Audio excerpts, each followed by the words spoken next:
Es un gusto iniciar este programa con un distinguido amigo y general del cual voy a leer su currículum. Estoy hablando del general Luis Fernando Alcázar Chávez. El general Alcázar tiene un interesantísimo currículum, pero es brillante y extenso. Entonces ahora solamente voy a leer la parte más importante que él ha tenido la gentileza de resumir. Él es egresado de la promoción 1980 del Colegio Militar. Es abogado egresado con excelencia académica de la Universidad Técnica de Bolivia. Inspector General del Ejército, agregado militar en España, son algunos de los brillantes cargos e importantes cargos que ha tenido tanto dentro de las Fuerzas Armadas como en el gobierno. Ya tiene 18 años de profesor invitado en la Escuela de Altos Estudios Nacionales y es autor de 8 libros relacionados con el problema marítimo. Actualmente es catedrático invitado a la UMSA y a la Universidad Mayor de San Simón y en muchas otras universidades privadas de La Paz. Como verán, se trata de una personalidad digna de ser escuchada. Voy a empezar mi diálogo con él eh, tratando de enmarcar el tema de hoy, que se trata de la doctrina. Doctrina que tratamos que sea doctrina boliviana, o sea, en el nivel nacional, pero relacionada con nuestro quehacer de hace muchos años, que es la defensa y seguridad. Quisiera entonces empezar preguntándole a Luis Fernando, ¿qué es para él la doctrina? Muchas gracias, mi general. Muy buenos días. Permítame, a modo de introito, felicitarlo por esta iniciativa que considero era una demanda generacional para todos nosotros, el poder hablar, el poder aclarar algunas cosas y el poder decir ciertas verdades que nos han sido ocultas durante generaciones militares. Creo que esta es una brillante oportunidad en la cual realmente los militares podemos contribuir a esa consolidación institucional a través de conversaciones de las cuales con seguridad van a salir algunas ideas que ojalá se traduzcan en propuestas de tipo estructural para nuestra institución y, como usted decía alguna vez, eh, entrar en ese proceso de reemplazo del hay que con el voy a, o sea, el hay que hacer esto, reemplazarlo con el voy a hacer esto, que creo que es lo más importante, aterrizar en propuestas. Por lo tanto, mis felicitaciones y mi agradecimiento por haberme tomado en cuenta, mi general, y ojalá que los criterios que yo pueda vertir, que responden obviamente obvia y estrictamente a una posición muy personal, ¿no? Muy personal. Bueno, vámonos al tema.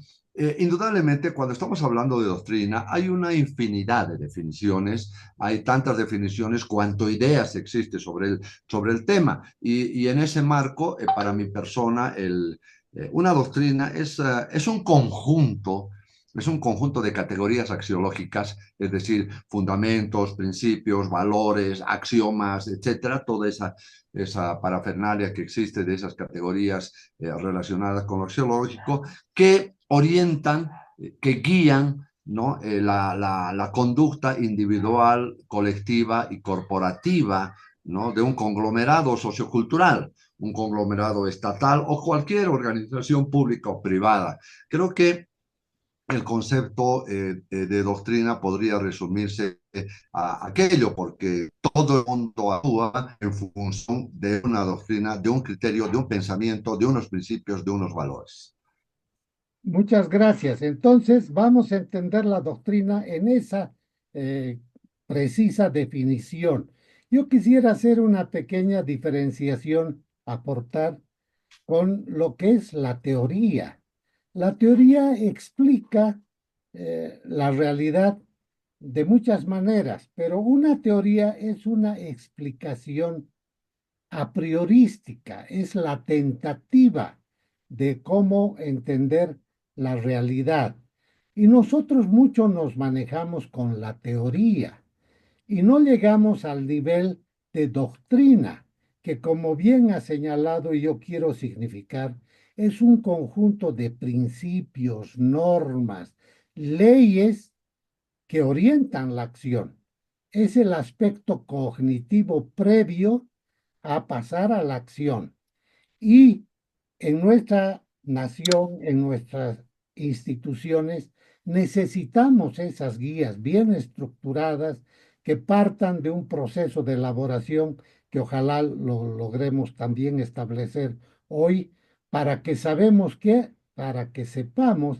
hacer como bolivianos. Pero ¿qué relación le encuentra a la doctrina con el Estado o con los Ah, gobiernos? yo coincido plenamente en su criterio en general de que es evidente que toda doctrina ha de partir de la teoría para generar un proceso cognitivo que desemboque en una praxis, ¿no? Eminentemente objetiva. Esa es la secuencia de la aplicación doctrinaria. Lastimosamente, y aquí voy a decir algunas cosas que de repente no nos van a gustar, pero que son verdades, no son verdades, porque lo que más nos interesa es la institución, el Estado, en el marco de una óptica eminentemente institucionalista, ¿no? Y creo que debemos nosotros reconocer de que el paso ese, el transcurrir ese de la teoría a la actividad eminentemente cognitiva, la generación de pensamiento y, por supuesto, la ejecución a través de la praxis, no ha sido precisamente el camino que nosotros hemos seguido, ni como Estado ni como institución. Es decir, particularmente en la institución, hemos vivido desde los años 60, 70, de repente un poco más antes, en una crisis doctrinaria. Y es algo que debemos reconocer. Estamos viviendo una crisis doctrinaria porque la doctrina no se la concibe, la doctrina se la deduce. ¿No? Se la deduce de un conglomerado de estudios que llevan a la identidad, vamos a hablar de eso dentro de un momento con seguridad, al etos nacional. Entonces, como la doctrina nos tiene que generar ese pensamiento y, por supuesto, a partir de ese pensamiento, tiene que generar esa conducta individual, lo que decía individual, colectiva, corporativa. Esa última fase de ese proceso doctrinario, lamentablemente, en nuestro Estado no se ha dado, mucho peor en nuestra institución. ¿Y qué pasó con esa carencia de lo pragmatismo, de lo pragmático más bien en términos de ejecución doctrinaria? Ha ocasionado que nosotros como institución iniciemos un proceso de separación del Estado, ¿no? Un proceso de separación del Estado que es progresiva y que máxime en esta coyuntura política que estamos viviendo, ¿no? Ha generado cierto aislamiento institucional de la realidad nacional, ¿no? Ha generado una crisis de multiplicidad de criterios doctrinarios, organizacionales, etcétera, y bueno, ha hecho que toquemos fondo cuál es mi criterio en este momento en términos de doctrina, porque no nos olvidemos que la doctrina es la base fundamental para la filosofía de pensamiento de un Estado, de una institución, es decir, es una concepción que ayuda a entender la realidad nacional, institucional, regula la conducta, es decir, el rol que tiene la doctrina es muy importante porque armoniza lo que es el pensamiento del Estado con esa estructura de pensamiento que debíamos tenerla y no la tenemos. Me estoy refiriendo a proyecto nacional, a objetivos nacionales permanentes, objetivos de Estado y y nos han a nosotros enseñado una estructura de teoría doctrinaria que muy buena en su momento, ¿no? Muy buena en su momento, pero claro, ya es tiempo de actualizar, ya es tiempo de modernizar. No es lo mismo actualizar que modernizar, ¿no? Pero, entonces ya es tiempo de que reflexionemos seriamente sobre la doctrina, mi general. Muchas gracias. Bueno, para nuestros compatriotas civiles, nosotros queremos comunicar nuestras experiencias, todo lo que hemos vivido, para que entiendan un poco por qué estamos tan preocupados de la desatención de la agenda de defensa y seguridad. Sucede que la profesión que tiene más años de educación en aula es la profesión militar. Para llegar al grado de general militar, muchos hemos tenido 14 años de aula. Entonces, tenemos la suerte de haber llegado a un nivel donde hemos empezado a hablar de la doctrina nacional. Y como sabrán ustedes, hay una clasificación, pero extensa de doctrinas, ¿no? Lo que nos interesa ahora es hablar de la doctrina nacional para después hablar de la doctrina de la defensa, de la doctrina de guerra, de la doctrina militar. Pero en esta primera aproximación a tratar de abarcar lo más que podamos, quisiera que el general Alcázar me diga cuál es la relación que encuentra en este momento con la defensa y seguridad del tema que estamos tratando. Con gusto, mi general. ¿Dónde se encuentran ya el pensamiento nacional en términos de doctrina y la seguridad de defensa en términos de contexto teórico-doctrinario aplicable? Se encuentra en la construcción de la estatalidad. ¿Ya? ¿Y por qué? Porque un estado no puede construirse, mucho menos consolidarse en términos de carencia de una línea de pensamiento y una línea de conducta.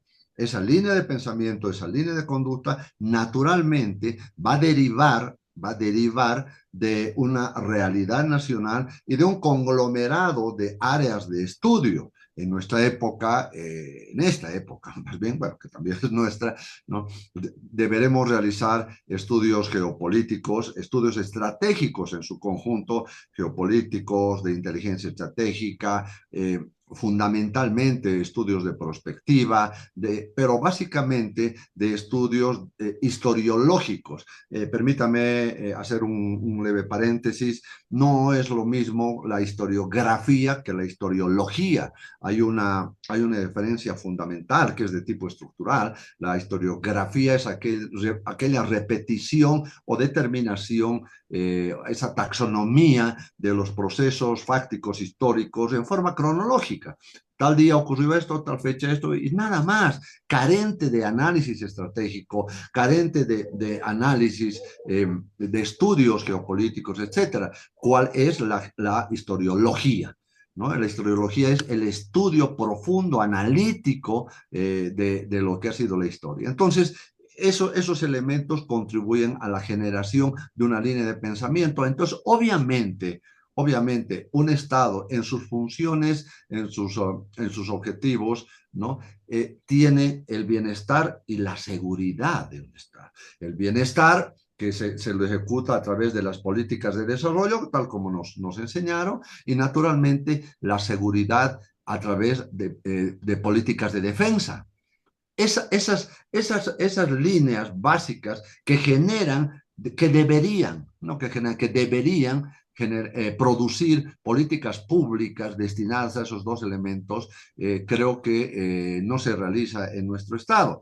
Esa generación de políticas públicas hacen el aporte a la construcción y a la consolidación de la estatalidad, ¿no? Entonces, si uniríamos realmente lo que son las políticas públicas relacionadas con el bienestar y las políticas públicas relacionadas con la seguridad y defensa, entonces tendríamos un Estado encaminado y enmarcado en lo que siempre como institución hemos mencionado, pero que nunca lo hemos explotado, mucho menos lo hemos traducido en normas jurídico-ejecutivas, ¿no? Para que nuestra institución asuma el protagonismo que le corresponde. Es decir, no hay seguridad sin desarrollo, ni desarrollo sin seguridad.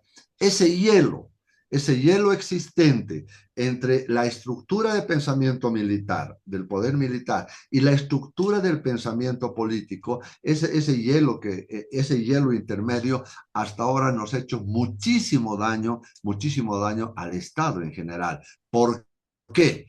Por el proceso histórico emergente, ¿no? De los gobiernos totalitarios militares, la consolidación de la democracia con el gran aporte militar a partir de la voluntad institucional. No debemos olvidar que Bolivia vive ya más de 40 años en democracia gracias a la voluntad militar que ha permitido devolver el poder político a la democracia que debía ser reinar siempre en nuestro Estado sin derramar una sola gota de sangre en un proceso de transición altamente valorable. Entonces, pero lamentablemente, hasta la vergüenza que hemos vivido el anterior 26 de junio, que con actitudes de traición a la institución, etcétera, pero creo que eso podría ser un tema de otra discusión. Pero entonces, ¿qué pasó, mi general? De que los militares nos hemos encerrado en un mundo doctrinario, teóricamente doctrinario, porque la institución nunca ha tenido doctrina propia, teóricamente doctrinario, y hemos comenzado a trabajar muy bien, pero encerrados en ese mundo. Y el ámbito político se ha caracterizado por una indiferencia muy diplomática, ¿no? A momentos por una cercanía interesada, ¿no? Cercanía interesada a la institución, pero nunca ambas esferas del poder político han ejercido un trabajo conjunto y conjuncionado para llevar adelante esa relación del desarrollo con la seguridad, lo que hacen todos los estados, ¿no? Todos los estados marcan su diplomacia, es decir, su política interna, su política externa y su política exterior internacional, perdón, ¿no? Los tres niveles de la política marcan el camino de la mano de la seguridad y defensa, que desgraciadamente hasta ahora en nuestro estado nunca se ha visto, y obviamente al no tener nosotros una clara política de defensa, no tenemos la relación con el aporte grande que podríamos hacer a la estructura del desarrollo, porque el desarrollo se basa en la seguridad. Eso los políticos creen que las Fuerzas Armadas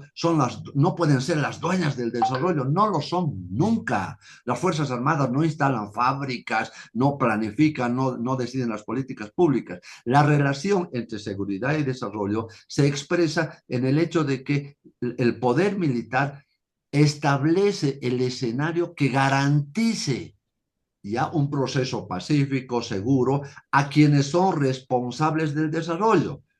Eso, ¿no? Ya el poder militar garantiza la seguridad y el Ministerio de Desarrollo, etcétera, el cuerpo ejecutivo del Estado aplica en base a esa garantía los procesos de desarrollo. Muchas gracias. Sí, yo quiero aportar en que será una de nuestras tareas esenciales tratar de comunicar esta inquietud que tenemos. A mí me gusta mucho la definición de un estado donde prima la minarquía. Para los polemólogos, el estado nació para hacer la guerra. Entonces, el general Alcázar hablaba de las funciones esenciales del estado. Son dos: proporcionar bienestar y proporcionar seguridad. Para proporcionar bienestar se necesita el desarrollo y para proporcionar seguridad se necesita su instrumento, que es la defensa. Entonces, en nuestras escuelas nosotros manejamos unos triángulos donde en la parte superior está la defensa, en el lado derecho la seguridad y a la izquierda el desarrollo. Y esos triángulos se manejan en muchos centros de pensamiento castrense con relación a la defensa y también en tanques de pensamiento, en think tanks. Entonces queremos nosotros hacer notar esa importante relación que hay de la doctrina con la defensa, y a nosotros nos interesa que se cumpla uno de nuestros principios fundamentales de la guerra, que es la acción de conjunto. Un país es fuerte cuando realmente actúa de manera coordinada, de manera conjunta para lograr sus objetivos. Entonces, vamos a hacer constantes referencias a la importancia de comprender lo que está haciendo un político actualmente en la Argentina, el famoso Javier Milei, cuya primera oferta ha sido: voy a bajar la inflación y voy a aumentar la seguridad. Y ha comunicado a su presidente, perdón, que ella será la encargada del relacionamiento con las instituciones y su fortalecimiento. Brillantes analistas, nuevas figuras políticas están hablando de qué deberíamos hacer, pero ninguno está tocando el tema. Bien, quisiera también que nos ilustre cuál es la estructura básica de la defensa en un Estado, en la doctrina de un Estado. ¿Cómo no, mi general? Cuando hablamos de doctrina, naturalmente, y aquí debemos hacer también algo de mea culpa, la institución se ha negado o ha eludido sistemáticamente la consideración de este tema. Quien les habla se ha cansado de hablar con los comandantes, ¿no? De decirles, por favor, haremos doctrina, pensaremos en la doctrina. Sí, mi general, sí, Luis Fernando, es algo muy importante. Danos tu teléfono, te vamos a llamar, mi general, denos su teléfono, atento, venga, ayudante, etcétera. Y bueno, sigo esperando la llamada. Es decir, hemos tenido un temor, y tenemos que hablar, la verdad, hemos tenido un temor que, lejos de demostrarlo, se lo ha disimulado y se lo ha eludido. Entonces ha habido un proceso de declinamiento del pensamiento doctrinario en la institución. Y permítanme reflejarles una experiencia. Tuve la oportunidad de participar en la fundación, en la creación de la Dirección de Doctrina del Ejército. Trabajamos un año porque considerábamos lo que usted dice, que ese departamento de doctrina tenía que ser un think tank, o sea, un tanque de pensamiento militar. Hicimos un trabajo muy bonito durante un año con el apoyo del Comando Ejército, en el cual recopilamos cerca de 500 ejemplares bibliográficos de doctrina. Acudimos a todos los oficiales del servicio pasivo, activo, para que nos obsequien, nos hagan llegar, y armamos una biblioteca hermosa de doctrina, ¿no? Y comenzamos a generar pensamiento. Bueno, vamos a pensamiento en la idea de que el proceso de producción de la doctrina iba a seguir la secuencia lógica, ¿no? O sea, proponer la doctrina, entregarla al comando de institutos, entregar el proyecto al comando de institutos militares para distribuirla en el área académica y realicen su análisis para que en un retorno, ¿no? Se reciba la recomendación, etcétera. Y por otro lado, entregarlo al departamento tercero para que sea este el que realice el análisis aplicativo operacional de esos proyectos, ¿no? Pero chocamos en primera instancia con que decía, no, el comando de institutos militares es el dueño de la doctrina. Yo les decía, no, los institutos no pueden producir doctrina, producen propuestas, producen recomendaciones para la doctrina en función de su proceso académico, ¿no? Y el otro gran obstáculo que yo francamente lo encontré absolutamente y radicalmente desleal con la institución fue que el departamento tercero decía, no, el único que produce doctrina es el departamento tercero, ¿no? ¿Por qué? Porque con eso se mantiene. con la venta de reglamentos. Imagínense ese absurdo pensar, no solamente de un año, de los 2 años que tuvo vigencia. Entonces, yo le decía, mi general le decía, no hay problema, vamos a hacer nosotros los reglamentos, todo el pensamiento doctrinario, y el departamento tercero lo va a vender. Así podemos hablar. Es decir, actitudes de tipo personal que final y tristemente, mi general, desembocó en la desaparición de la dirección de doctrina. Con los años, y esto por cuestiones de tipo personal, de egoísmo clásico en el pensamiento militar, clásico, porque, bueno, debemos hacer, reitero, una autocrítica, ¿no? ¿Por qué él y no yo? Entonces, se recuperó, ¿y sabe cuál fue la misión que le dieron a la dirección de doctrina? Hacer un inventario, ¿no? de los fusiles que tenía la institución. Entonces, como no hay un claro concepto de lo que es la doctrina y cómo tiene que estudiarla, se prefiere dejarla a un lado y por eso estamos tomando fondo. Ahora sí, usted decía de la estructura básica. Fruto de ese proceso, ya fruto de ese proceso analítico, etcétera, tiene que desembocar el primer elemento fundamental para una doctrina, que es la arquitectura de la doctrina.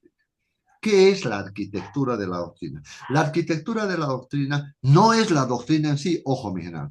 La arquitectura de la doctrina es la estructura orgánica de la doctrina, ¿ya? Y en base a la arquitectura de la doctrina, recién se va a redactar la doctrina en sí. Ahora bien, ¿qué elementos estructurales tendrá la doctrina, la arquitectura de la doctrina? Primero, ¿de dónde deriva? Deriva de la realidad nacional, deriva de los estudios geopolíticos, deriva de la inteligencia estratégica, deriva del ejercicio prospectivo a nivel nacional e institucional, deriva del proceso histórico fáctico de los hechos que han desembocado, que han terminado en esta realidad institucional. Y bueno, y varios elementos más de los cuales se tiene que terminar en algo fundamental y básico para lo que es la arquitectura de la doctrina, en la definición de la identidad nacional. O sea, tenemos que saber quiénes somos. Nosotros no somos una sola nación como en Uruguay, como en el Paraguay. No, nosotros somos 37 naciones, ¿no? Con diferente nivel de actividad nacional. Nosotros somos tres conglomerados sociales en 3 distintos ámbitos geográficos. La Paz nomás son 3 ciudades en una. Entonces, no podemos tener un pensamiento uniforme. Es decir, tenemos que llegar a ese etos nacional y decir quiénes somos. Esa identidad nacional en el concepto más puro de Max Weber, que nos lleve a decir quiénes somos, qué queremos, dónde queremos ir.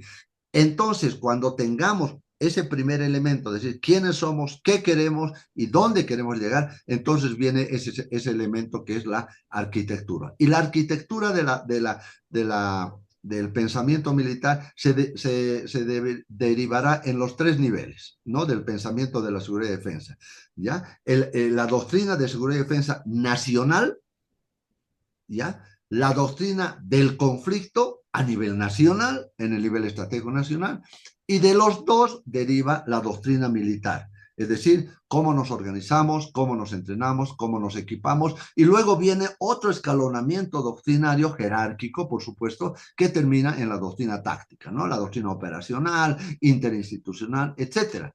Y la arquitectura de la doctrina nos dirá, señores, la doctrina de la artillería, ¿ya? Bueno, vámonos al nivel estratégico nacional.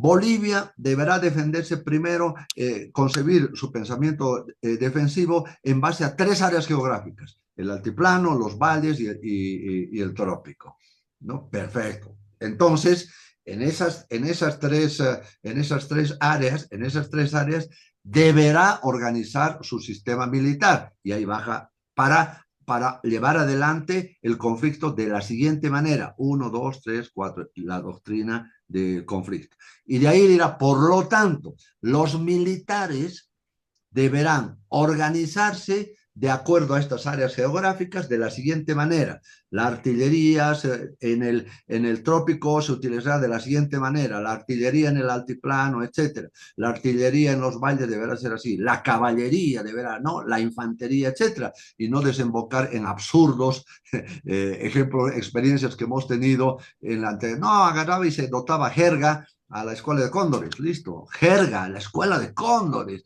o sea, contradicciones que hemos vivido. Entonces, y por un lado, en esas bases, ¿no es cierto? Y por otro lado, se dirá, desde el nivel nacional, señores, el pensamiento y la acción militar deberá basarse en los preceptos constitucionales. Artículo 204, perdón, 244. Dice, primero, del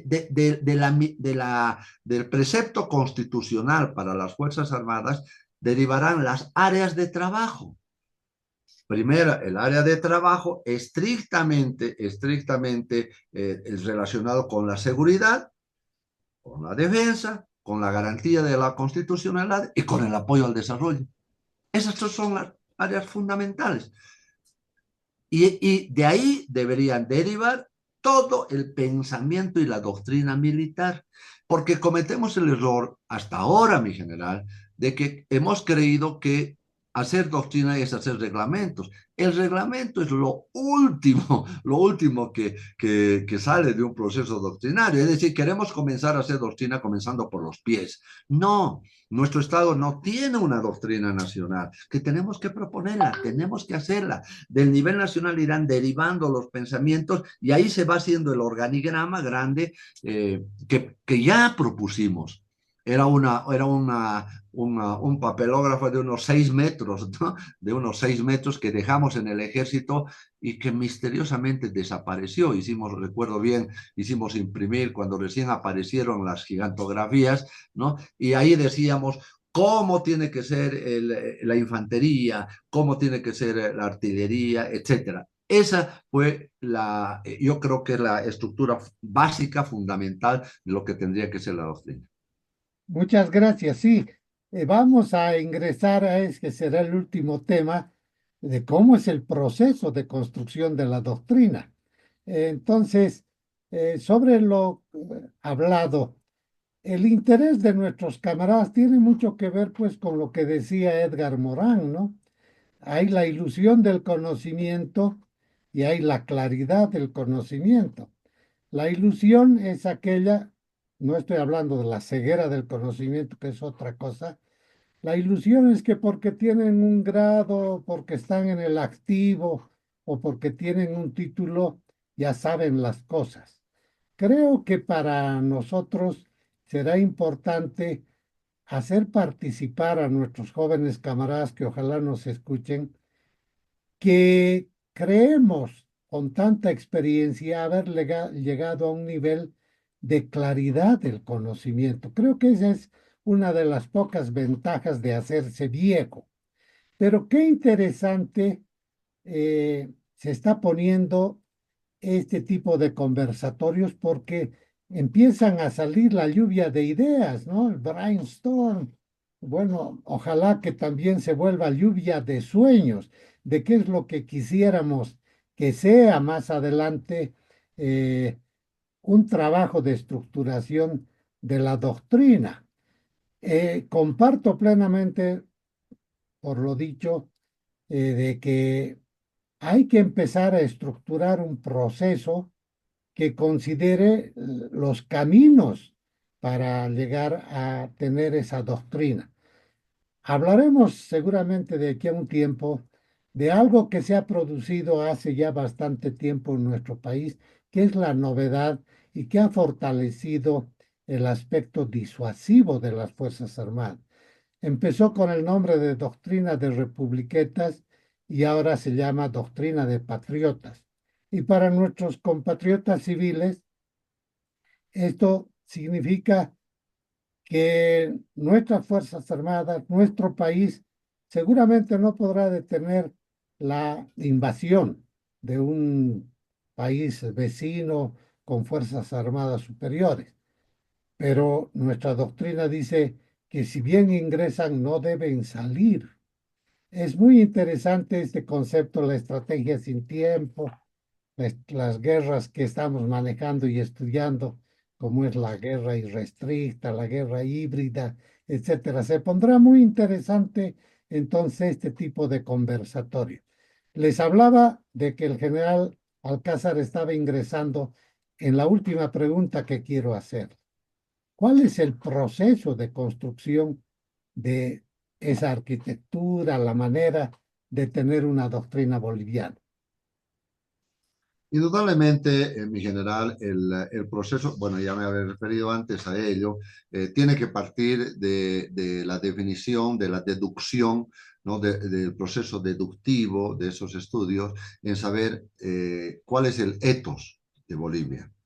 El ethos de Bolivia es determinar la identidad nacional. La identidad nacional que tiene varios componentes, de igual manera, basándonos en el pensamiento de Talcott Parson, un politólogo muy conocido que decía la identidad parte de la aprehensión de la conciencia de Estado, de la conciencia nacional, es decir, reconocer quiénes somos, qué queremos, dónde queremos ir, etcétera. Creo que ese es el primer paso, ¿no? Y naturalmente, en forma previa, como bolivianos en general y como militares en particular, debemos despojarnos de aquellos que yo los llamo los complejos. ¿Ya? Como institución tenemos muchos complejos, creemos que el grado da el nivel de preparación. No es así, en mi criterio, ¿no? Los grados no se los debe llevar en los hombros, los grados se los debe llevar en la cabeza, en la producción, en el análisis, etcétera. ¿A qué quiero llegar? A la necesidad de generar espacios de participación. Tenemos brillantes oficiales en muchos grados suboficiales, ¿no? Que bien pueden aportar. Un paréntesis. El mejor especialista en seguridad social en Bolivia, mi general, en Bolivia, es un suboficial del ejército. Ya es un suboficial que es abogado, ya, y se ha dedicado durante ya más de 12 años a estudiar la seguridad social. Tuve la suerte de asistir a una conferencia justamente la semana pasada donde tenía un auditorio repleto, más de 200 personas, que solo fueron a escucharlo a este suboficial. Y él realmente dio una clase magistral de seguridad social, pero la institución no le da importancia. Seguramente porque debe ser subocial, ¿no? Pero ese tipo de complejos que evitan la participación, que evitan el aceptar que un subalterno puede dar una idea, nos ha llevado a una crisis. Decir, no, un momentito, yo soy tu general. No. Yo en lo personal pienso que para dar la opinión no debe haber una jerarquía. Entonces, volviendo ya a la respuesta, cuando determinamos el ethos, vamos a tener que determinar básicamente una estructura, la estructura que conlleve primero las bases conceptuales. Bases conceptuales, el ethos, la historiología, la historia nacional, el proyecto nacional, objetivos nacionales, toda la jerarquización, etcétera, en términos de bases conceptuales. Y tiene que haber una segunda área que son las bases teóricas. Bien se refería a usted, la teoría es importante y no se la puede dejar de lado, pero una teoría orientada a lo que nosotros somos. ¿Por qué digo que el ejército ni las Fuerzas Armadas nunca tuvimos doctrina? Si partimos, permítame quitarles un minuto, desde 1825 y mucho antes, ¿no? Que llegamos nosotros a actuar como Estado en función de las órdenes españolas de Carlos III, y tenemos los códigos Valdivian, la Guerra del Pacífico, la Revolución Federal, la Guerra del Chaco, todo ese proceso histórico siempre con doctrina externa. Yo digo, la doctrina que tenemos, la pseudo doctrina que la asumimos ahora, es una suerte de doctrina estelar ecléctica. ¿Por qué estelar? Porque lo mejor, las estrellas más brillantes de la doctrina argentina, paraguaya, estadounidense, etcétera, la hemos recopilado, ¿ya? Y hemos tenido que hacer una pseudo doctrina que yo la llamo con la que ahora estamos haciendo. Pero no es propia. Yo he escuchado, por ejemplo, un extremo, mira, que estoy seguro usted también lo ha escuchado, de que la doctrina nuestra debe acomodarse, ¿ya?, a la doctrina de una potencia. ¿Para qué? Para que cuando los oficiales salgan al exterior no tengan problemas doctrinarios. No, pero yo lo tomo eso como una afrenta a la soberanía nacional. Porque ¿cuántos oficiales salen al exterior? 10, ¿no? Y termino con esto. Pero la doctrina nuestra, y en ese proceso que usted requería en la pregunta, tiene que responder a lo que nosotros somos en nuestra propia geografía, en nuestro propio pensamiento geopolítico, en nuestra propia historia, en nuestro propio contexto sociocultural. La sociedad boliviana no es la misma que la sociedad argentina o la sociedad norteamericana. No, no, tenemos que pensar nosotros mismos en nuestro estado, con nuestras características y obviamente estructurar ese segundo marco que son las bases teóricas. Habíamos hablado de las bases conceptuales, luego de las bases teóricas y el tercer elemento que son ya las bases estructurales. Y ahí entra la arquitectura y todo aquello.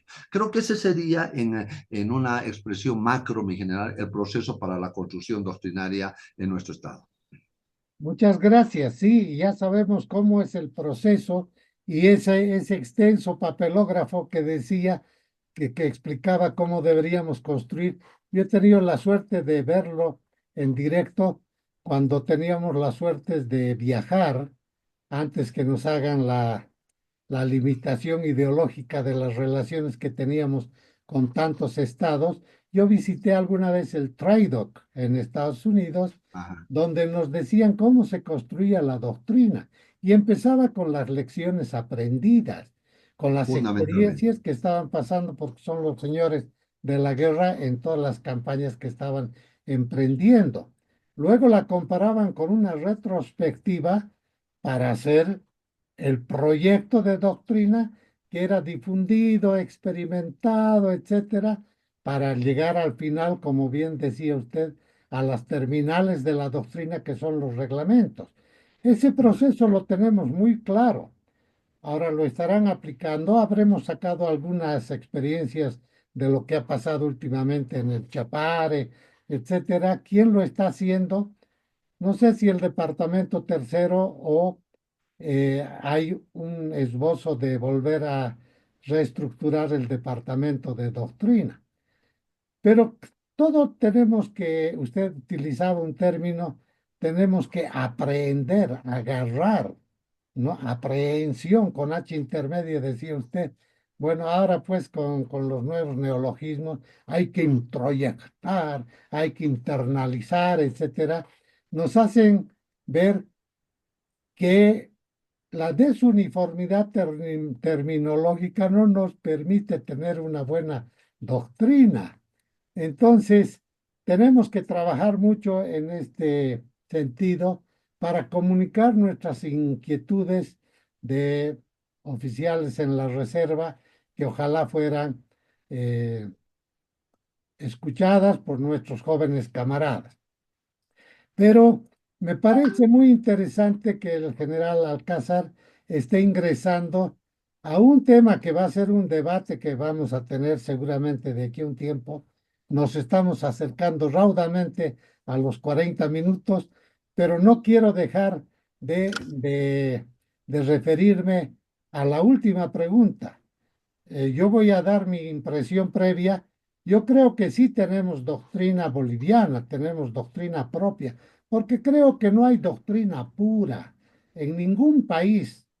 No todos desde que lo hemos empezado a leer a Sun Tzu, que escribió sus primeras lecciones de la guerra hace 2300 años. Bueno, eh, todos hemos tenido que adaptar las experiencias guerreras de otros estados para hacer nuestra propia doctrina.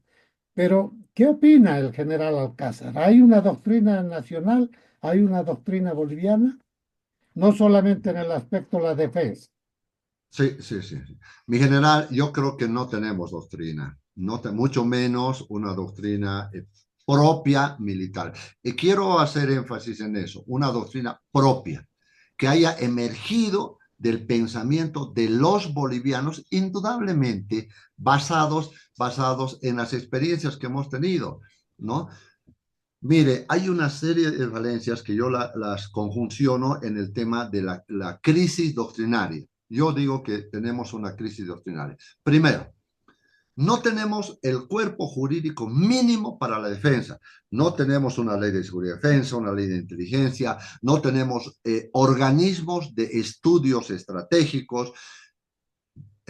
Mi general, ¿cómo es posible que hasta ahora no tengamos la historia militar oficial? ¿Ya? La anomia de creación histórica oficial de la Academia Boliviana de Historia, ya porque el trabajo actual debemos hacer una mea culpa y si hiero algún pensamiento pido disculpas, pero en lo que yo conozco de la Academia Boliviana de Historia es que es un trabajo estrictamente individual. Cada uno hace un estudio y seguimos repasando primera fase, segunda fase, tercera fase de la guerra del Chaco, pero no hacemos análisis, no hacemos historiología, no hacemos nada. No tenemos estudios adecuados, no tenemos esa determinación de que cómo tiene que ser el ejército y las Fuerzas Armadas de acuerdo al área geográfica. En ningún lugar del reglamento hay. No existe. Si nos vamos a la Armada Boliviana, ahí hay una competencia burocrática, doctrinaria, entre los que han egresado en Venezuela, los que han egresado en Perú, los que han egresado a la Argentina. Porque una doctrina, mira, responde a la administración de los medios que tiene una institución, en función de los intereses y objetivos institucionales y nacionales, por supuesto. Entonces, tenemos una fuerza aérea que es bastante pequeña, debemos reconocerla, que tiene un contexto doctrinario, pero no es tan real. Y ni qué decir en el ejército. No tenemos, yo digo, no tenemos doctrina, porque imagínese, hemos llegado al extremo de que ha desaparecido el comando de artillería. Usted, como artillero, debe tener el corazón lacerado y mutilado, como decimos los cóndores, ¿no? ¿Cómo es posible que no tengamos? ¿Ya? ¿Qué tipo de armamento tiene que utilizarse en el oriente, en los valles, en el trópico? ¿Qué tipo de uniformes? Es decir, no hay una línea de pensamiento estrictamente propia. A ver, ¿cuál es la política militar? No tenemos. ¿Cuáles son los objetivos de seguridad y defensa? Tampoco tenemos. Ahora, uno me decía, perdón, mi general, me decía un general, no, el uniforme que vestimos es pues doctrina. No, evidentemente, es fruto de ese proceso ecléctico que hemos tenido. Ese uniforme es bonito para decir, ya, listo. ¿Por qué antes teníamos el mismo uniforme en el oriente que en el trópico? El mismo uniforme. ¿Por qué la instrucción era igual? Han aparecido los oficiales con mucha iniciativa que han transformado, no, todas las unidades van a ser regimientos. Ha habido otro que dijo, no, a partir de la fecha ya no hay más secciones, hay patrullas. Ese descalabro actual en el que está viviendo nuestra institución no tiene ni pies ni cabeza y actualmente las unidades de ejército particularmente no saben si instruir como secciones a patrullas o instruir como patrullas a las secciones en el ámbito específico de su arma, mi general.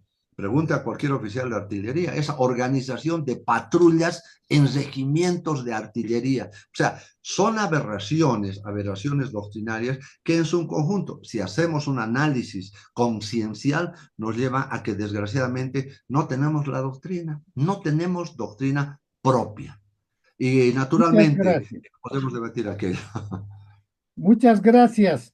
Realmente fascinante este intento de dialogar con los camaradas y comunicar nuestras inquietudes, porque el tiempo se me ha hecho cortísimo. Qué pena. Sí. Realmente esto que empezó con un proyecto de terapia ocupacional para la tercera edad del general Gemio, creo que va a despertar mucho interés. Vamos a empezar a repensar nuestro país, repensar nuestra institución. No me animaría a sacar conclusiones ahora, las dejaré para que cada uno, cumpliendo el principio de la construcción del conocimiento útil y significativo, nuestros oyentes lo hagan. pero realmente estoy muy agradecido al señor general Alcázar que haya acudido a este primer conversatorio con tantas ideas para tramitar en nuestros programas. Lo invitaremos frecuentemente. Muchas gracias, general Alcázar, y muchas gracias a nuestro auditorio. Mi general, el agradecido soy yo por esta oportunidad y creo que ya es hora de que nos despojemos de esos complejos, ¿no? Para hablar verdades, para no, no disputar, sino conversar, porque el título de su programa creo que es adecuado, ¿no? Conversatorios generales, en la semántica de la palabra general, el general como militares, como un ámbito grande de consideraciones, es decir, muy buena la idea, mi general, estamos ante esa oportunidad y por supuesto reitero mis agradecimientos y reitero mis felicitaciones a esta brillante iniciativa que quienes somos totalmente ajenos a la vida política, ideológica política, pese a que tenemos nuestra propia ideología, aún nosotros llevamos el rojo, amarillo, verde en la sangre y por supuesto el amor a nuestra institución, a la institucionalidad que debe reinar. Gracias, mi general, y un gran saludo para usted y para todos los superiores subalternos, a los cuales les mando un respetuoso abrazo. Muchas gracias. Hasta el próximo programa. Hasta luego, mi general. Muchas gracias. Permiso.